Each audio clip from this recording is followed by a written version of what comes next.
Bueno, vamos a anotar ahora ya nuestros apuntes. Modelo ideal del transformador.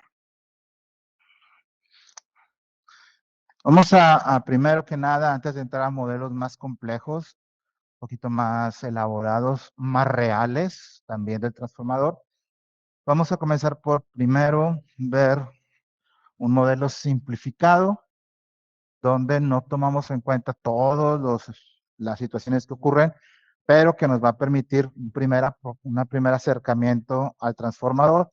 Más adelante, conforme vamos avanzando en el curso, vamos a ver el modelo pues, ya real, con todos los efectos que pueden aparecer. Pero primero vamos con la forma simplificada. Entonces, primero que nada, si hablamos de ideal, pues estamos refiriéndonos a una aproximación, definitivamente. Es una aproximación. Y es una aproximación que es válida siempre y cuando se cumplan ciertas características. Entonces, es un modelo ideal para que este modelo sea válido. Este modelo sea válido, se deben cumplir las siguientes características.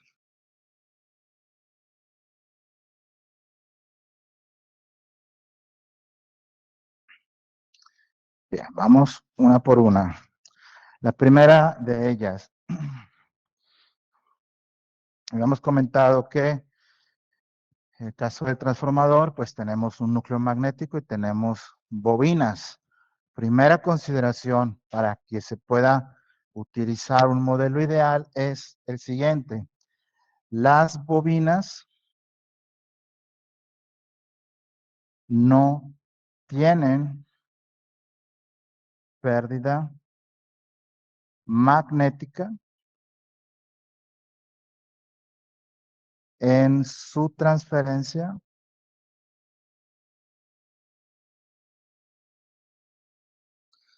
de energía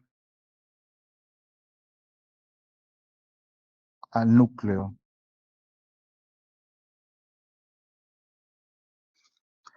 De recalcar aquí la palabra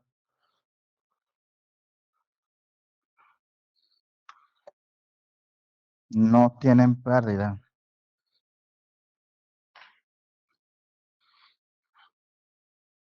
No tienen pérdida. Mover un poquito más la cámara.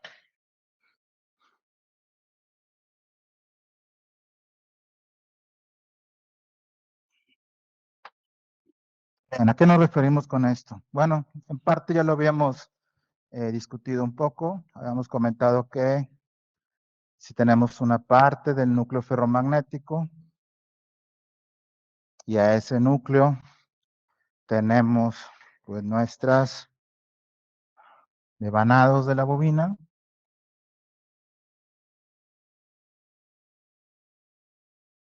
Hay una transferencia de energía eléctrica, la forma de corriente y de un voltaje inducido.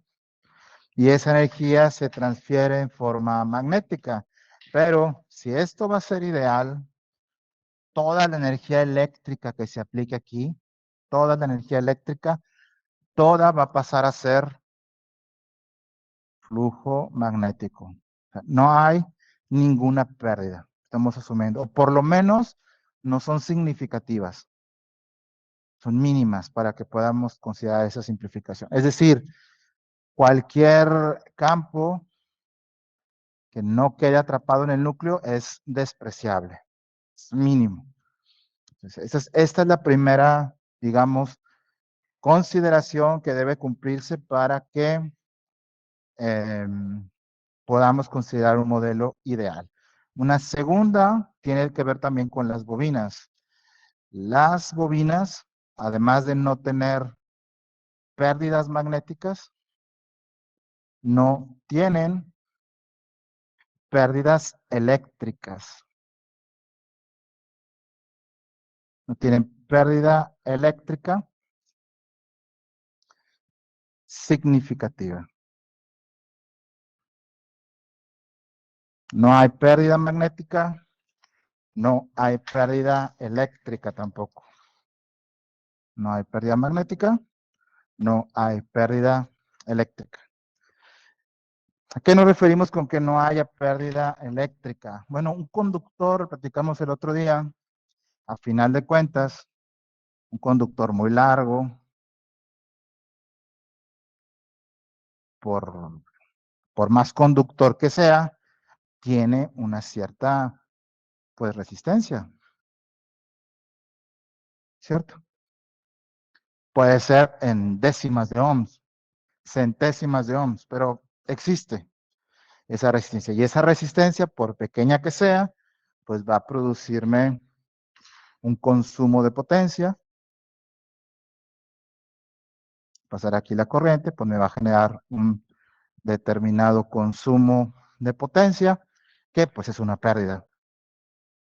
El modelo ideal asume que esto es tan pequeño que puedo pasarlo por alto y que toda la energía eléctrica que se ocurre por las bobinas va a estar sin pérdidas y en consecuencia aparte toda va a pasar a forma magnética. Así que son dos suposiciones fuertes hasta ahí. Te dejo que anotes. ¿Alguna pregunta? Tercera,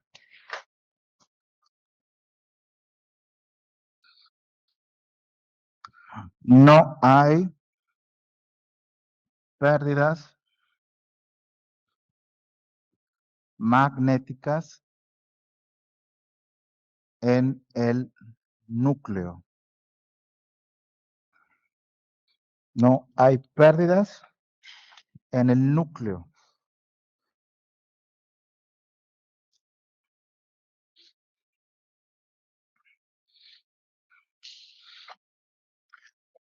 ¿Esto qué quiere decir? Bueno, acá, si extendemos el núcleo,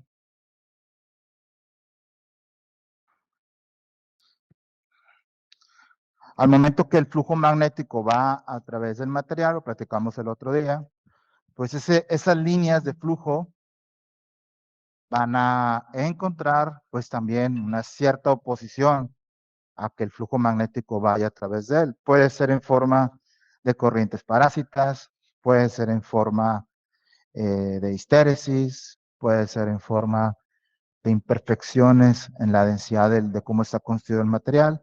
Hay algunas razones que pueden representar un problema para que esto pase sin ninguna pérdida. Entonces, cuando se analiza un circuito magnético, se toma en cuenta la posible eh, reluctancia, se llama, se representa con una R así, reluctancia, y se mide en ohms, de hecho, del material. Es decir, qué tanto se opone el material magnético a que pase por ahí líneas de flujo. Algo, una analogía existe con la resistencia en un circuito eléctrico. Se le llama reluctancia. De hecho, el símbolo también es una R, pero es una R cursiva, sí, garigoleada, como de invitación de bodas, de cuenta. ¿Sale? Entonces, esa es la reluctancia y existe.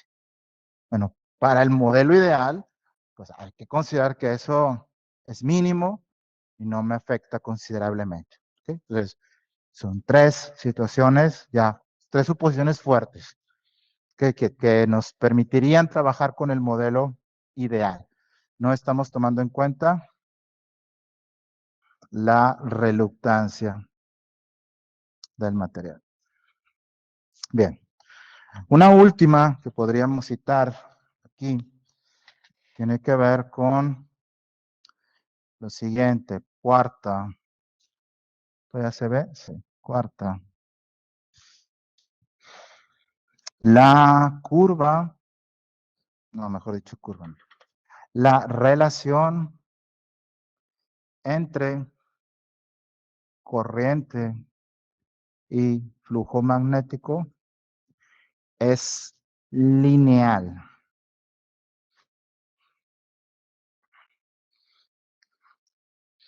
Es lineal. Y aquí me refiero a lo siguiente. Vamos a trazarlo como una gráfica.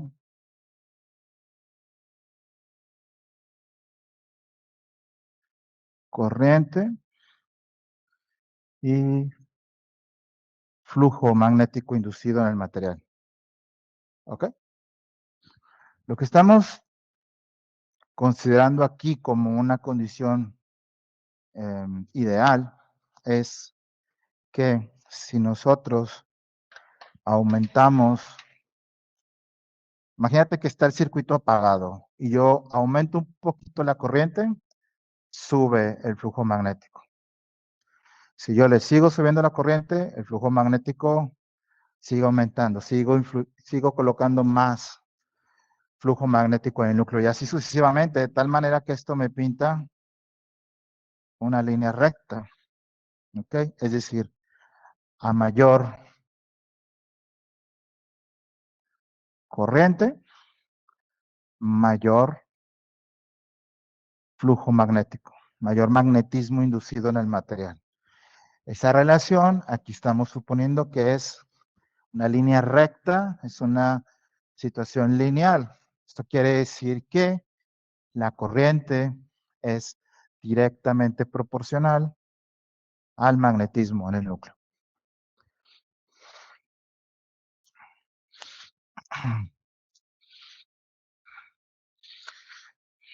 También, esto querría decir que si la corriente es cero, entonces esto implica que el flujo magnético es cero. Si la corriente la aumento al máximo del que me permite el circuito, entonces el flujo magnético también va a alcanzar su valor máximo. Hace sentido, ¿no? Si no hay corriente, pues no hay flujo. Si la corriente la llevo al máximo, pues el flujo está al máximo también.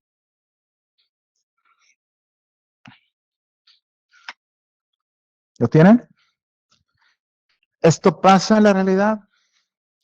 No, esto no ocurre así. ¿Qué es lo que tenemos entonces en la realidad? En la realidad se presenta una situación a la que se le conoce lazo de histéresis. Es decir, cuando yo aumento la corriente, voy a ponerlo en rojo, cuando yo aumento la corriente, el flujo magnético no aumenta inmediatamente, sino que comienza poco a poco de forma exponencial a subir. Lo hace suavemente. Luego empieza a alcanzar cierta velocidad de crecimiento, más o menos constante, en una parte en la que esto sube de una forma casi como una línea recta. Pero después de cierto punto, por más corriente que tú le sigas metiendo a los devanados, ya no aparece más flujo magnético. Llega a un punto donde se satura. ¿Okay? Entonces, esto hace una curva así. Y si tú le sigues metiendo más corriente, el material ya no te da más flujo magnético. Se queda ahí saturado. Esto es lo que normalmente, aquí lo estoy exagerando, obviamente, pero esto es lo que ocurre, ¿no? No arranco así a la misma velocidad, sino que poco a poco hay una forma exponencial aquí, va aumentando y hay un punto, dependiendo del material, dependiendo de su calidad, de sus imperfecciones, etcétera, donde se va a saturar. Y ya no va a pasar de esas cantidades de línea, aunque yo le aumente la corriente. No es conveniente operarlo acá en estos valores. ¿Por qué? Porque estás siendo poco eficiente. Estás invirtiendo energía eléctrica que no se convierte en mayor flujo.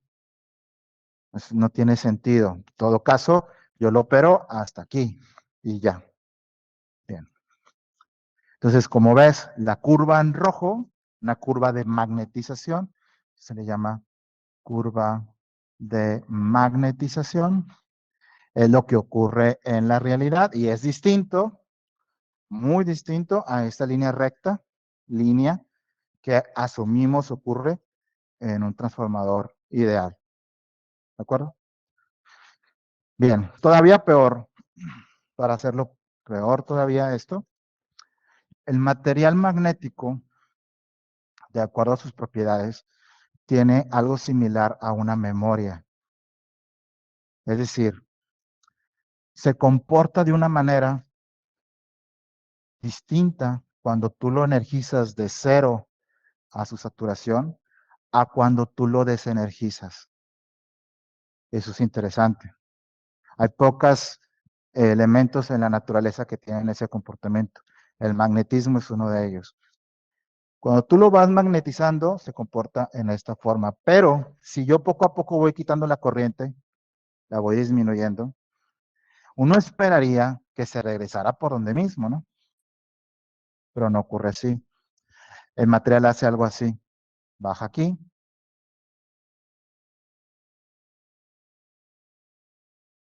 y luego hace esto. Cuando va de aquí para allá, va en esta trayectoria. Cuando regresa, viene en otra distinta. Forma un lazo, ¿te fijas? Arranco aquí, llego hasta aquí y luego regreso por acá. O sea, no es una trayectoria de ida y vuelta por la misma línea, no, o ni por la misma curva. De ida voy por una curva, de regreso vengo por otra diferente. Esta forma de lazo se le llama lazo de histéresis. Incluso esa forma es tan peculiar de este fenómeno que hasta es como un símbolo. Tú lo puedes encontrar en algunos software de simulación como MATLAB o Multisim o cosas así, lo puedes encontrar así. Es que es como un símbolo universal para la histéresis, porque esa es la forma que tiene. Hay elementos que tienen mayor histéresis que otros, de acuerdo a cómo se construya. ¿Qué es lo que me marca qué tan mala es la histéresis? Bueno, qué tan perjudicial es la histéresis.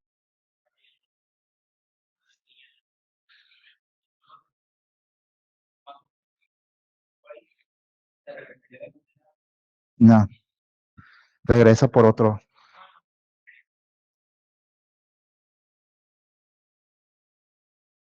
Tiende a ir allí. Por ejemplo, si tú dices tú, lo llego hasta aquí, luego lo desenergizo, le va a ser el mismo. O sea, va a buscar esa línea. ¿Qué tanto me afecta esa histéresis? Se mide por el ancho de esto. ¿Qué tan grande es la diferencia en la zona lineal? En la zona donde sube casi de forma constante y baja casi de forma constante. En esa, en ese punto, ¿cuánta es la distancia? Es qué tan mala es la histéresis. Si esa histéresis es prácticamente la misma, no me afecta tanto. O sea, supongamos que el lazo fuera que regrese por aquí así. La histeresis existe, ¿te fijas? Pero es pequeña. No me afecta lo mismo que la otra. Entonces, este es un fenómeno que se estudia. Quienes fabrican el material para transformadores, para motores, generadores, para escoger el tipo de material con que se va a construir, hay que tomar en cuenta esto. Cualquiera de los casos con mucha histeresis o con poca histeresis es muy distinto al caso ideal. El caso ideal es todo de risas y diversión, por donde me voy, me regreso. Es una línea recta. No hay ninguno de estos efectos. Se le llaman efectos no lineales. Si la línea recta es lineal, pues esto es una no linealidad. No lineal.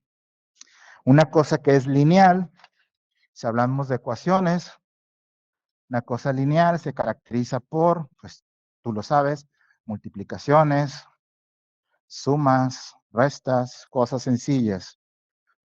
Una operación no lineal, como esta cosa, pues implica exponenciales, señales trigonométricas, cuadráticas, cúbicas, o sea, polinomios, perdón, quizá la N, cosas así. Pues también la matemática es diferente. ¿Sale? Bien. Entonces, esto lo comentamos para tener claro bajo qué escenario muy restrictivo estamos hablando. Estamos hablando de un transformador que no le pasa nada de esto. Perfecto. Hecho por la mano directamente de Dios, que no tiene ningún problema de esto. ¿Sale? Nada que ver con lo que en la realidad existe, pero que nos va a permitir, pues, comprender dónde estamos, cómo funciona el transformador y luego, poco a poco, conforme vayamos avanzando en el curso, vamos desbloqueando cada una de estas. ¿Ok? ¿Cómo se vería el transformador si esto no pasara? Cambiamos el modelo. ¿Cómo se vería el transformador si las bobinas tuvieran pérdida? ¿Cómo analizaríamos el transformador si hubiera pérdidas magnéticas? ¿Y cómo sería si consideramos todas, incluyendo estas que son las más feas? Ya llegamos al final del curso, bueno, no al final, como a mitad, un poquito después de la mitad, a estudiar el transformador ya completo. Pero vamos paso a paso. ¿Sale? ¿Alguna duda los que están allá en su casa?